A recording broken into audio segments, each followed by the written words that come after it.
Hi, ഞാൻ doctor പ്രിയ QNB health കെയറിലെ homoeopathic ഫിസിഷ്യനാണ്. ഇന്ന് നമ്മുടെ ഇടയിൽ പലരും പ്രായഭേദമന്യേ പറയുന്ന ഒരു കംപ്ലൈൻ്റ് ആണ് കൈകാലുകൾക്ക് തരിപ്പ് അല്ലെങ്കിൽ പുകച്ചിൽ, ഉള്ളംകാല് പുകച്ചിൽ തുടങ്ങിയ ബുദ്ധിമുട്ടുകളൊക്കെ. ഒരു കാലഘട്ടം വരെ ഇത് പ്രായമായവരിൽ മാത്രമായിരുന്നു കണ്ടുവരുന്നത്. പക്ഷേ ഇന്ന് പല ജീവിതശൈലി രോഗങ്ങളും ഇങ്ങനെ മുളച്ച് വരുന്നത് കൊണ്ടാവണം ഇന്ന് പല പ്രായക്കാരിലും ഇത് കോമൺ കണ്ടീഷനായി മാറിയിട്ടുണ്ട്. എന്തുകൊണ്ടാണ് ഈ കൈകാലുകൾക്ക് തരിപ്പ് അല്ലെങ്കിൽ മരവിപ്പ് പോലെയുള്ള ബുദ്ധിമുട്ടുകൾ ഉണ്ടാവുന്നത് നമുക്ക് നോക്കാം.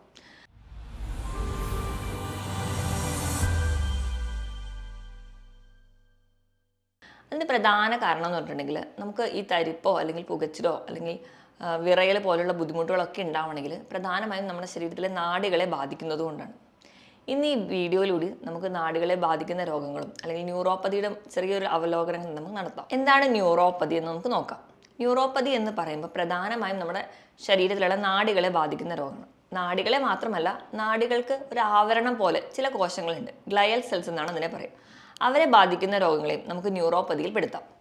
നമ്മുടെ ശരീരത്തിൽ ഏകദേശം 7 ട്രില്യണോളം നാഡികളുണ്ട്. അതായത് പലതരത്തിലുള്ള നാഡികളുണ്ട്. നമ്മുടെ ശരീരത്തിലെ ഓരോ മെസ്സേജുകളും അടുത്തൊരു കോശങ്ങളിലേക്കോ അല്ലെങ്കിൽ മറ്റൊരു അവയവങ്ങളിലേക്കോ പാസ് ചെയ്യുന്നതൊക്കെ ഈ നാഡികളിലൂടെയാണ്. നമ്മുടെ ശരീരത്തിലെ എല്ലാ ഭാഗങ്ങളിലേക്കും ഈ നാഡികൾ സ്പ്രെഡ് ചെയ്തിട്ടുണ്ട്. ഇങ്ങനെ പലതരത്തിലുള്ള ന്യൂറോപ്പതികളാണ് ഇന്ന് നമ്മൾ കാണുന്നത്. അത് നമുക്ക് പല കാരണങ്ങൾ കൊണ്ടുണ്ടാവുന്നുണ്ട്. ആദ്യം നമുക്ക് എന്തൊക്കെ കാരണങ്ങൾ കൊണ്ടാണ് പ്രധാനമായും ന്യൂറോപ്പതി ഉണ്ടാവുന്നത് നോക്കാം. ഒരു പരിധി വരെ പ്രായമാകുമ്പോൾ നമുക്കറിയാം നമ്മുടെ കോശങ്ങളും നമ്മുടെ ശരീരത്തിലെ പല അവയവങ്ങളും അല്ലെങ്കിൽ നമ്മുടെ ശരീരത്തിലെ നാഡികളും ഒക്കെ ഒരു വെയർ ആൻഡ് ടിയർ, അതായത് തേയ്മാനവും അതുകൊണ്ടുണ്ടാകുന്ന പല ഡീജനറേഷൻസും കാണാറുണ്ട്. അതിൻ്റെ ഭാഗമായിട്ട് ഒരു പരിധി വരെ നാഡികൾ സംബന്ധിക്കുന്ന രോഗങ്ങൾ ഉണ്ടാവാറുണ്ട്. ഇത് കൂടാതെ തന്നെ നമ്മുടെ ജീവിതശൈലി രോഗങ്ങളായ പ്രമേഹം അല്ലെങ്കിൽ ഉയർന്ന രക്തസമ്മർദ്ദം അല്ലെങ്കിൽ കൊളസ്ട്രോൾ കൂടി നിൽക്കുന്ന കണ്ടീഷനിലൊക്കെ ആ ഒരു നാഡികളുടെ പ്രവർത്തനം കൃത്യമായി നടക്കാതെ വരുന്നു. അതിൻ്റെ ഭാഗമായിട്ട് നമുക്ക് ഈ തരത്തിൽ തരിപ്പോ മരവിപ്പോ പോലെയുള്ള ബുദ്ധിമുട്ടുകൾ ഉണ്ടാവുന്നത്. ഇത് കൂടാതെ പോഷകാഹാരത്തിൻ്റെ കുറവ് മൂലം പ്രധാനമായിട്ടും നമ്മൾ പറയുകയാണെങ്കിൽ വൈറ്റമിൻ B12 കുറവുണ്ട്, അല്ലെങ്കിൽ വൈറ്റമിൻ D അതുപോലെ തന്നെ വളരെ പ്രധാനപ്പെട്ട ഒന്നാണ്. അവയുടെയൊക്കെ കുറവ് മൂലം നമുക്കിന്ന് ഒരുപാട് പേർക്കും കാലുകൾക്ക് തരിപ്പ് അല്ലെങ്കിൽ ഇങ്ങനെ നാഡി സംബന്ധമായ രോഗങ്ങൾ ഉണ്ടാകുന്നുണ്ട്.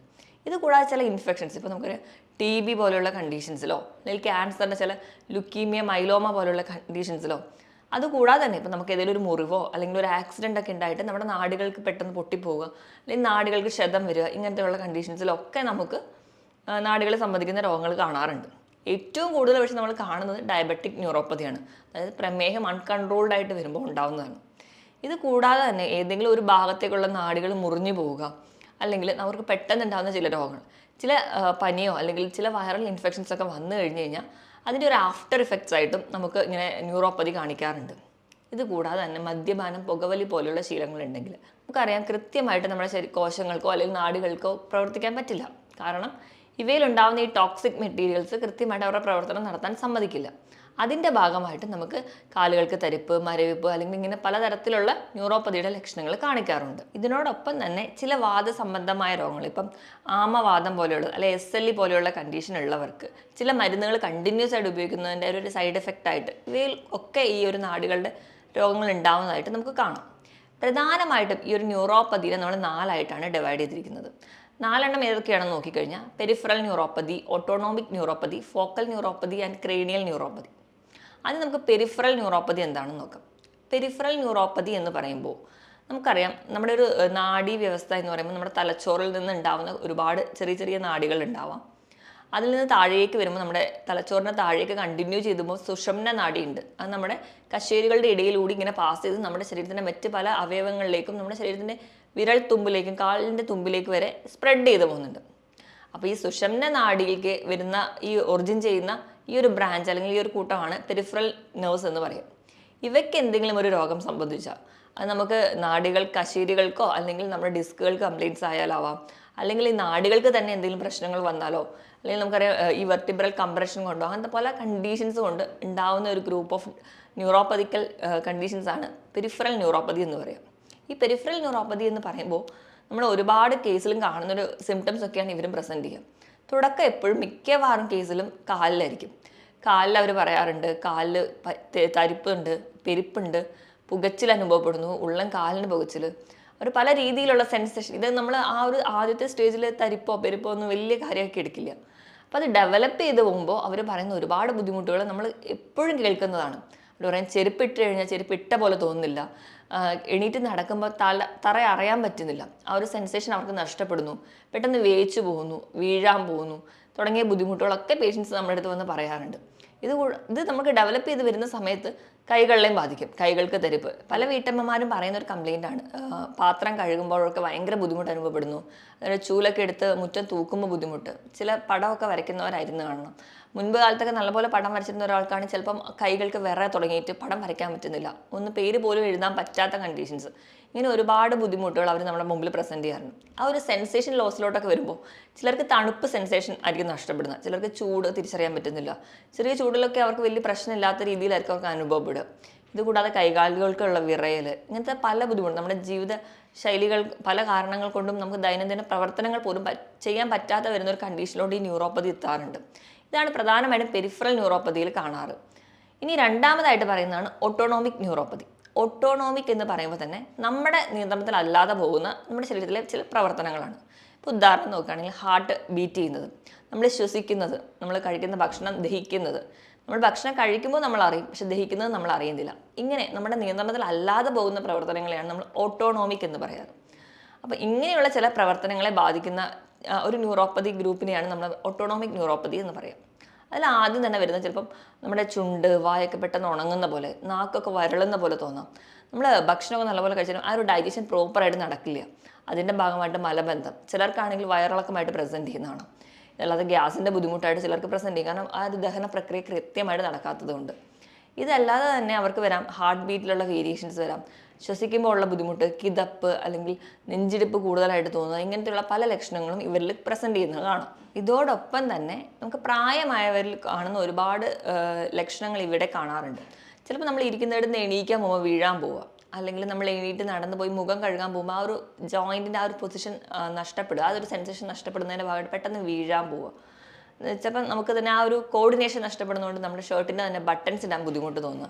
അങ്ങനെ ബേസിക് ആയിട്ട് നമുക്ക് ചെയ്യാൻ പറ്റുന്ന പല കാര്യങ്ങളും ഇപ്പം അൺകൺട്രോളബിളായി പോവുക. അങ്ങനെയുള്ള ചില ലക്ഷണങ്ങളാണ് ഈ ഓട്ടോണോമിക് ന്യൂറോപ്പതിയിൽ കാണാറ്.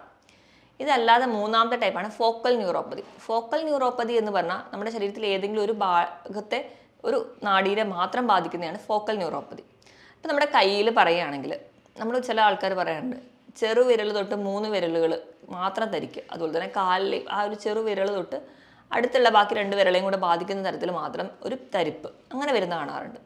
അത് ചിലപ്പോൾ നമ്മുടെ കയ്യിലെ ഏതെങ്കിലും ഒരു നാഡികളെ മാത്രം ബാധിക്കുന്നുണ്ടാണ്. ചിലപ്പോൾ അതിന് കാർപ്പൽ ടണൽ സിൻഡ്രോം എന്നൊക്കെയാണ് നമ്മൾ പറയാറ്.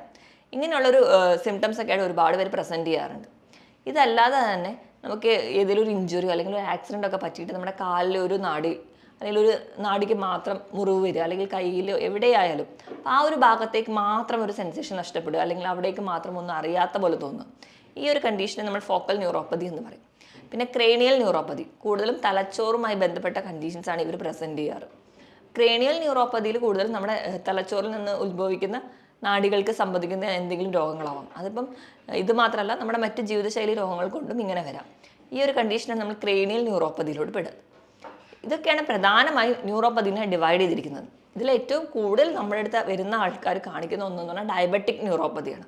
അതായത് പ്രമേഹം കൺട്രോൾ അല്ലാതെ പോകുന്ന കണ്ടീഷനിൽ നമ്മൾ തുടക്കത്തിൽ തന്നെ ചികിത്സിക്കാതിരിക്കുക, അല്ലെങ്കിൽ ചികിത്സിച്ചില്ലെങ്കിൽ പോലും പ്രമേഹം ഉണ്ടെന്ന് അറിഞ്ഞാൽ പോലും ഭക്ഷണം നിയന്ത്രിക്കാതിരിക്കുക, അല്ലെങ്കിൽ വേണ്ട രീതിയിലൊരു ഒരു ലൈഫ് സ്റ്റൈൽ മോഡിഫിക്കേഷൻ ഒന്നും ചെയ്തിട്ടില്ലെങ്കിൽ അതുമൂലം ഉണ്ടാവുന്ന ന്യൂറോപ്പതിനെയാണ് നമ്മൾ ഡയബറ്റിക് ന്യൂറോപ്പതി എന്ന് പറയും. ഡയബറ്റിസ് അഡ്വാൻസ് ചെയ്ത് പോകുന്ന കണ്ടീഷൻസിൽ ഈ പ്രമേഹം അല്ലെങ്കിൽ നമ്മുടെ ഗ്ലൂക്കോസ് മോളിക്യൂൾസ് നമ്മുടെ നാഡികളിലും നമ്മുടെ രക്തക്കുഴലിലൊക്കെ ബാധിക്കുന്നതിൻ്റെ ഭാഗമായിട്ടാണ് ഈ ഡയബറ്റിക് ന്യൂറോപ്പതി വരിക. ഡയബറ്റിക് ന്യൂറോപ്പതിയിലും ആദ്യം തന്നെ പേഷ്യൻസ് മിക്കവാറും പറയുന്നത് കാലുകൾക്ക് തരിപ്പായിട്ട്, കാലിൻ്റെ വിരലുകൾക്ക് തരിപ്പ്, അതായത് തണുപ്പടിക്കുമ്പോൾ ഭയങ്കര ബുദ്ധിമുട്ടാണ് ഡോക്ടറെ എന്നൊക്കെ പറയുന്ന ഒരുപാട് കണ്ടീഷൻസ് നമ്മൾ കാണാറുണ്ട്. ഇതുകൂടാതെ കൈകാലുകളിൽ മാത്രമല്ല നമുക്ക് ആ ഒരു സെൻസേഷൻ നഷ്ടപ്പെടുന്നു, ചിലർക്ക് ചൂടറിയുന്നില്ല, തണുപ്പ് അറിയുന്നില്ല, ഇങ്ങനെയൊക്കെ വരുന്നു. ചിലപ്പോൾ ഒരു മുറിവുണ്ടായാൽ പോലും വേദന അറിയുന്നില്ല. അതായത് എല്ലാ തരത്തിലുള്ള സെൻസേഷൻസും അവർക്ക് നഷ്ടപ്പെട്ടിട്ടുണ്ടാവും.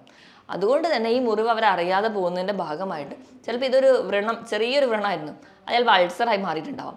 അങ്ങനെ അൾസർ കൂടി വരുന്ന കണ്ടീഷൻസിലൊക്കെയാണ് ചിലപ്പോൾ നമ്മൾ കാലിലാണ് കൂടുതൽ നമുക്ക് മുറിവുകൾ വരുന്നതും നമ്മൾ ചെരുപ്പിടുമ്പോൾ ഒക്കെ ആ ഒരു ബുദ്ധിമുട്ടുള്ളതുകൊണ്ട് ചിലപ്പോൾ ചെരുപ്പിടാതെ നടക്കും. അതൊക്കെ ഒരു ഡയബറ്റിക് ഫൂട്ടിലോട്ട് വരുന്നുണ്ട്.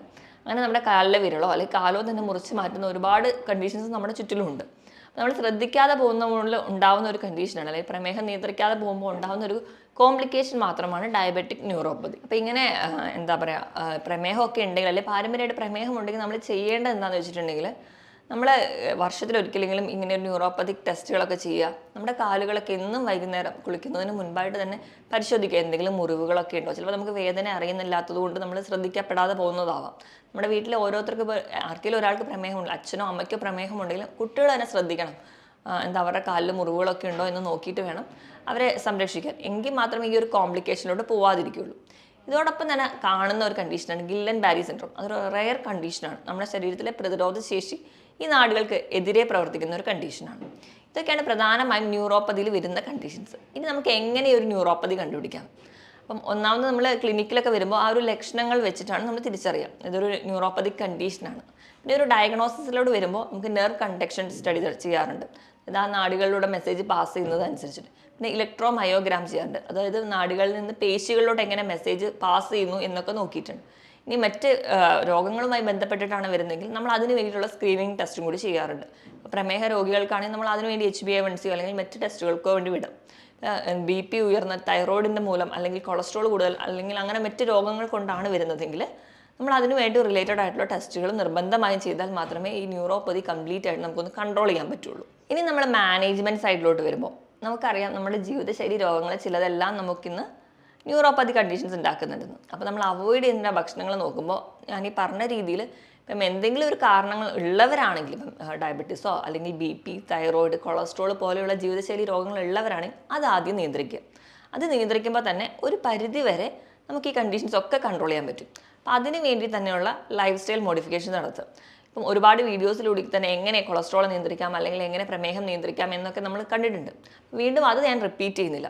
അപ്പം അതിനോടൊപ്പം തന്നെ അല്ലെങ്കിൽ നമ്മൾ അന്നജം കുറയ്ക്കുന്നതിനോടൊപ്പം അല്ലെങ്കിൽ മധുരം കുറയ്ക്കുന്നതിനോടൊപ്പം തന്നെ നമ്മൾ ഒഴിവാക്കേണ്ട ഏറ്റവും പ്രധാനപ്പെട്ട ഭക്ഷണം എന്ന് പറയുന്നത് നമ്മുടെ ഫാറ്റി ഫുഡ് അല്ലെങ്കിൽ ഒരുപാട് ജങ്ക് ഫുഡ് കഴിക്കുന്നവരാണെങ്കിൽ അതൊന്ന് കൺട്രോൾ ചെയ്യാം.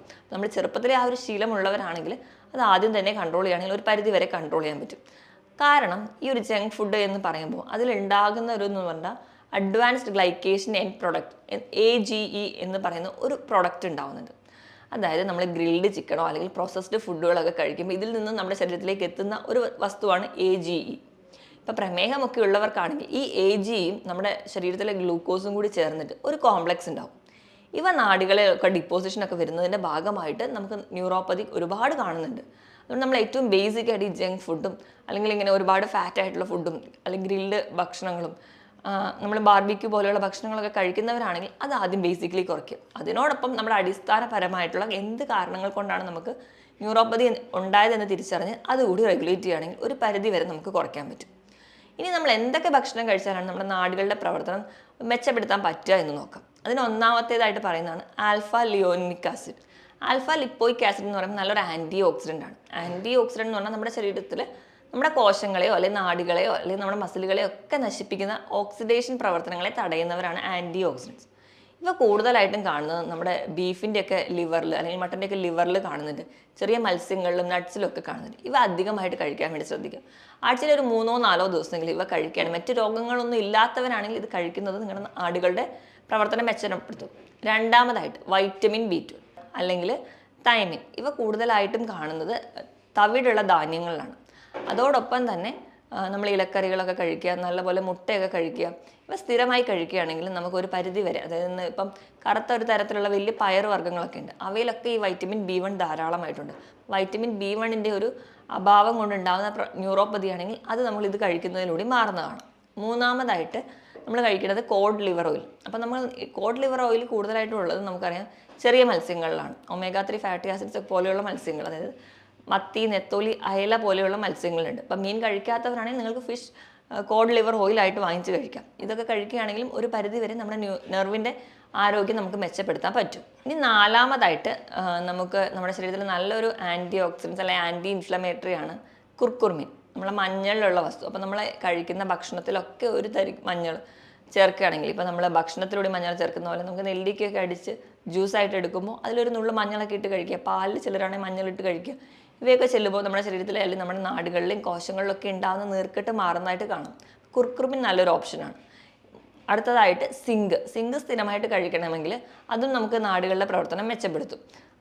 അതിനായിട്ട് നിങ്ങൾ ചെറിയ മത്സ്യങ്ങൾ കഴിക്കുക, ഷെല്ലുള്ള മത്സ്യങ്ങൾ, അതായത് ഞണ്ട്, കൊഞ്ച്, കക്ക പോലുള്ള മത്സ്യങ്ങളൊക്കെ സ്ഥിരമായിട്ട് കഴിക്കുക, ബീഫ് കഴിക്കുക. ഇവയൊക്കെ കഴിക്കുന്നത് വഴി നമുക്ക് സിങ്കിൻ്റെ പ്രൊഡക്ഷൻ കൂട്ടുന്നതായിട്ട് കാണാം. പിന്നെ വൈറ്റമിൻ B12 ധാരാളമായിട്ടും ഇലക്കറികളിലാണ്. ഇവയും സ്ഥിരമായിട്ട് കഴിക്കുകയാണെങ്കിൽ നമുക്കൊരു പരിധിവരെ ഈ ന്യൂറോപ്പതി റിലേറ്റഡ് ആയിട്ടുള്ള കംപ്ലയിൻറ്റ്സ്, കാലിൽ തരിപ്പ്, പെരുപ്പ് പോലുള്ള ബുദ്ധിമുട്ടുകൾ മാറാൻ പറ്റും. ഇനി നമുക്ക് വീട്ടിൽ തന്നെ ചെയ്യാവുന്ന ചെറിയ ഒരു ടിപ്സായിട്ട് നമുക്ക് പറയാവുന്ന ഒന്നാണ് ഈ നാടുകളിലേക്കുള്ള ഒരു സ്റ്റിമുലസ് അല്ലെങ്കിൽ ഒരു സെൻസേഷൻ കൂട്ടാൻ വേണ്ടിയിട്ട് നമ്മൾ വൈകിട്ടൊക്കെ ആകുമ്പോൾ വീട്ടിൽ നിന്ന് ഒരു പാത്രത്തിൽ ഒരു ചെറു ചൂടുവെള്ളവും ഒരു പാത്രത്തിൽ തണുത്ത വെള്ളം എടുത്ത് വെക്കുക. തണുത്ത വെള്ളം എന്ന് പറയുമ്പോൾ നോർമൽ വാട്ടർ. രണ്ടിലും മാറി മാറി മുക്കുക. ഒരു 5 സെക്കൻഡ് നമ്മൾ തണുത്ത വെള്ളത്തിൽ മുക്കുകയാണെങ്കിൽ അടുത്തതായിട്ട് ചൂടുവെള്ളത്തിൽ മുക്കുക. അങ്ങനെ കാല് മാറി മാറി മുക്കുമ്പോൾ ആ ഒരു സെൻസേഷൻ അല്ലെങ്കിൽ ആ ഒരു സ്റ്റിമുലസ് നമുക്ക് കൂട്ടാൻ പറ്റും. ഇതുപോലെ തന്നെ കാലിന് ഇടയ്ക്കിടയ്ക്ക് നല്ല മസാജ് ചെയ്ത് കൊടുക്കുക, നല്ല രീതിയിലുള്ള വ്യായാമം കൊടുക്കുക. അതുപോലെ തന്നെ പ്രധാനമാണ് നമ്മുടെ കാലിലെ വണ്ണയ്ക്കുള്ള മസിൽസ്, അതായത് കാഫ് മസിൽസ്, നമ്മുടെ തൈസിലുള്ള മസിൽസിനൊക്കെ കുറച്ചുകൂടി സ്ട്രോങ് ആക്കുക. ഇതൊക്കെ നമ്മൾ ഒരു ചെറുപ്പം തൊട്ടേ തുടങ്ങുകയാണെങ്കിൽ നമുക്ക് നമ്മുടെ മസിൽസിൻ്റെ ആ ഒരു പ്രോപ്പർ കൺട്രാക്ഷനും റിലാക്സേഷനും ഒക്കെ നടക്കും. അപ്പോൾ നമ്മുടെ ബ്ലഡ് സപ്ലൈയും നെർവ് സപ്ലൈ ഒക്കെ കൃത്യമായിട്ട് നടക്കുന്നതായിട്ട് കാണാം. അതിന് വേണ്ടിയിട്ട് നമുക്ക് കാലിൻ്റെ വിരലിൽ കുത്തി പൊങ്ങിയിട്ട് താഴുക, പൊങ്ങുക ഇതൊരു റിപ്പീറ്റായിട്ട് ചെയ്യാം. അതുപോലെ തന്നെ സിറ്റപ്സ് ചെയ്യുക. അപ്പോൾ നമ്മുടെ തൈസിലെ മസിൽസൊക്കെ കുറച്ചുകൂടി സ്ട്രോങ് ആവും. അതുവഴിയൊക്കെ ഒരു പരിധി വരെ നമുക്ക് ന്യൂറോപ്പതി വരാതെ തടയുന്നത് നമുക്ക് സഹായിക്കും. അതുപോലെ നല്ലപോലെ വെയിൽ കൊള്ളുക. വൈറ്റമിൻ D ഡെഫിഷ്യൻസി ഒക്കെ ഉണ്ടെങ്കിൽ അത് മാറാൻ വേണ്ടിയിട്ട് നല്ലപോലെ വെയിൽ കൊള്ളുക എന്ന് പറയുമ്പോൾ ഒരു 5 മിനിറ്റോ 10 മിനിറ്റോ ആയാലും മതി. രാവിലത്തെയും വൈകിട്ടത്തെയും ഒക്കെ വെയിൽ പറ്റുന്ന പോലെ കൊള്ളുക, നമ്മുടെ സ്കിന്നിൽ വീഴത്തക്ക രീതിയിൽ. എങ്കിൽ മാത്രമേ ഒരു വൈറ്റമിൻ D നമുക്ക് കിട്ടുള്ളൂ. എന്നാൽ മാത്രമേ നമുക്ക് ഇത് മൂലമുണ്ടാകുന്ന ഡെഫിഷ്യൻസിയാണ് നിങ്ങൾക്ക് ന്യൂറോപ്പതി ഉണ്ടാക്കുന്നതെങ്കിൽ അത് മാറ്റാൻ പറ്റുള്ളൂ. ഇങ്ങനെയൊക്കെ ചെയ്തു കഴിഞ്ഞാൽ ഒരു പരിധി വരെ നമുക്ക് കാലുകളിലെ തരിപ്പ്, പുകച്ചിൽ, മരവിപ്പ് പോലെയുള്ള ബുദ്ധിമുട്ടുകൾ മാറുന്നതായിട്ട് കാണാം. മറ്റൊരു ഹെൽത്ത് ടോപ്പിക്കുമായിട്ട് വീണ്ടും കാണുന്നത് വരെ നന്ദി.